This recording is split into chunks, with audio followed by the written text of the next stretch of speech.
ബ്രൂവറിയെ വൻ വ്യവസായമെന്ന് വിശേഷിപ്പിച്ച മുഖ്യമന്ത്രി കപ്പൽ നിർമ്മാണശാലയ്ക്ക് സ്ഥലം കണ്ടെത്താനുള്ള കേന്ദ്രത്തിൻ്റെ കത്തിൽ ഒളിച്ചുകളി തുടങ്ങിയിട്ട് 6 മാസം പിന്നിടുന്നു. ആയിരക്കണക്കിന് തൊഴിലവസരങ്ങൾ സൃഷ്ടിക്കേണ്ട വൻ പദ്ധതിയാണ് മുഖ്യമന്ത്രിയുടെ ഇരട്ടത്താപ്പ് കാരണം കേരളത്തിന് നഷ്ടമാകുന്നത്. കേന്ദ്ര പദ്ധതിയോട് മുഖം തിരിക്കുന്ന സംസ്ഥാന സർക്കാർ നിലപാടിനെതിരെ പ്രതിഷേധം ശക്തമാക്കാൻ ഒരുങ്ങുകയാണ് BJP. വ്യവസായ നിക്ഷേപങ്ങൾ ടെൻഡർ വിളിച്ചല്ല അനുവദിക്കാറുള്ളത് എന്നത് നമുക്കെല്ലാവർക്കും അറിയാവുന്ന കാര്യമല്ലേ.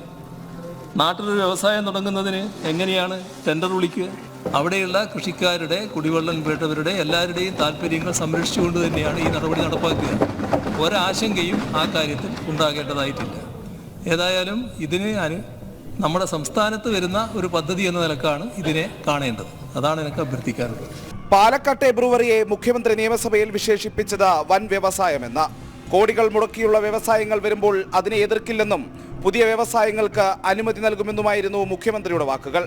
ഒയാസിസ് എന്ന വിവാദ കമ്പനിക്ക് മദ്യനിർമ്മാണശാല തുടങ്ങാൻ അനുമതി നൽകിയ സർക്കാർ പക്ഷേ കേരളത്തിന് രണ്ടാമതൊരു കപ്പൽ നിർമ്മാണശാല കൂടി ലഭിക്കുന്ന കോടാനുകോടിയുടെ വൻ പദ്ധതിയോട് മുഖം തിരിച്ചിട്ട് 6 മാസം. സ്ഥലം കണ്ടെത്താനുള്ള കേന്ദ്ര സർക്കാരിന്റെ കത്തിന് ഒരു മറുപടി നൽകാൻ പോലും മുഖ്യമന്ത്രിയോ സർക്കാരോ തയ്യാറായിട്ടില്ല.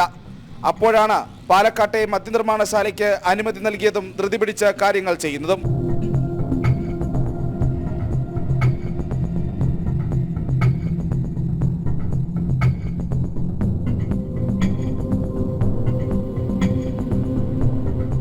ബ്രൂവറിയെ വലിയ വ്യവസായമായി കാണുന്ന സർക്കാരാണ് കോടിക്കണക്കിന് ജനങ്ങൾക്ക് ജോലി ലഭ്യമാക്കുന്ന കേന്ദ്ര പദ്ധതിയോട് മുഖം തിരിക്കുന്നത്.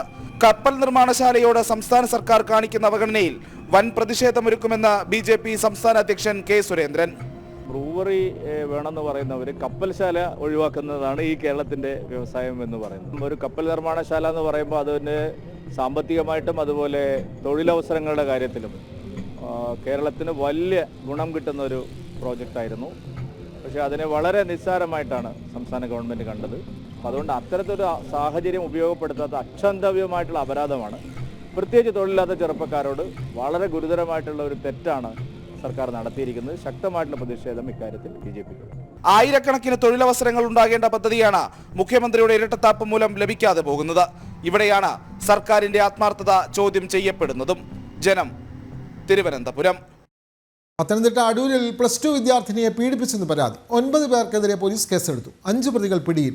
CWC കൗൺസിലിംഗിന് ഇടെയാണ് പീഡന വിവരം പുറത്തായത്. 7ാം ക്ലാസ് മുതൽ പെൺകുട്ടി പീഡനത്തിന് ഇരയായി എന്നുള്ളതാണ് വെളിപ്പെടുത്തൽ. വിവരങ്ങളുമായി മിഥുൻ മുരളി ചേരുന്നു. മിഥുൻ, പത്തനംതിട്ടയിൽ ഇത്തരത്തിലുള്ള പീഡന പരാതികൾ നമ്മൾ ഇതിനു മുമ്പും വലിയ വാർത്തയായി വന്നതാണ്. ഇപ്പോൾ അടൂരിലാണ് +2 വിദ്യാർത്ഥിനിയെ പീഡിപ്പിച്ചു എന്നുള്ള പരാതി പുറത്തു വരുന്നത്. കൂടുതൽ വിവരങ്ങൾ.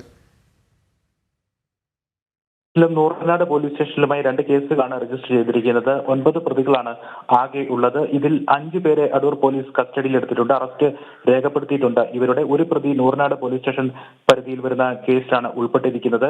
7ാം ക്ലാസ് മുതൽ പെൺകുട്ടി പീഡനത്തിനിരയായി എന്നുള്ള വെളിപ്പെടുത്തലാണ് ഉണ്ടായിരിക്കുന്നത്. കഴിഞ്ഞ 1 വർഷമായി നിരന്തരമായി പീഡനമുണ്ടായി എന്നാണ് പെൺകുട്ടിയുടെ വെളിപ്പെടുത്തൽ. CWC മുഖേന പെൺകുട്ടിക്ക് നൽകിയ കൗൺസിലിംഗിലാണ് ഈ ഒരു വെളിപ്പെടുത്തൽ ഉണ്ടായത്. പെൺകുട്ടി സ്കൂളിൽ പോകാൻ മടി കാണിച്ചതിനെ തുടർന്ന് പ്രത്യേകം കൗൺസിലിംഗ് ഏർപ്പെടുത്തുകയായിരുന്നു. ഈ കൗൺസിലിംഗിലാണ് ഈ 9 പ്രതികൾ തന്നെ നിരന്തരമായി പീഡിപ്പിച്ചു എന്നുള്ള, ലൈംഗികമായി ഉപദ്രവിച്ചു എന്നുള്ള വെളിപ്പെടുത്തൽ പെൺകുട്ടി നടത്തിയത്. തുടർന്ന് CWC പോലീസിന് വിവരം കൈമാറുകയായിരുന്നു. പോലീസ് ഉടനടി തന്നെ പ്രതികളെ പിടികൂടുന്നതിനുള്ള അന്വേഷണവുമായി കണ്ടെത്തി. 9 പ്രതികളിൽ 5 പേരെ പിടികൂടുകയുമായിരുന്നു.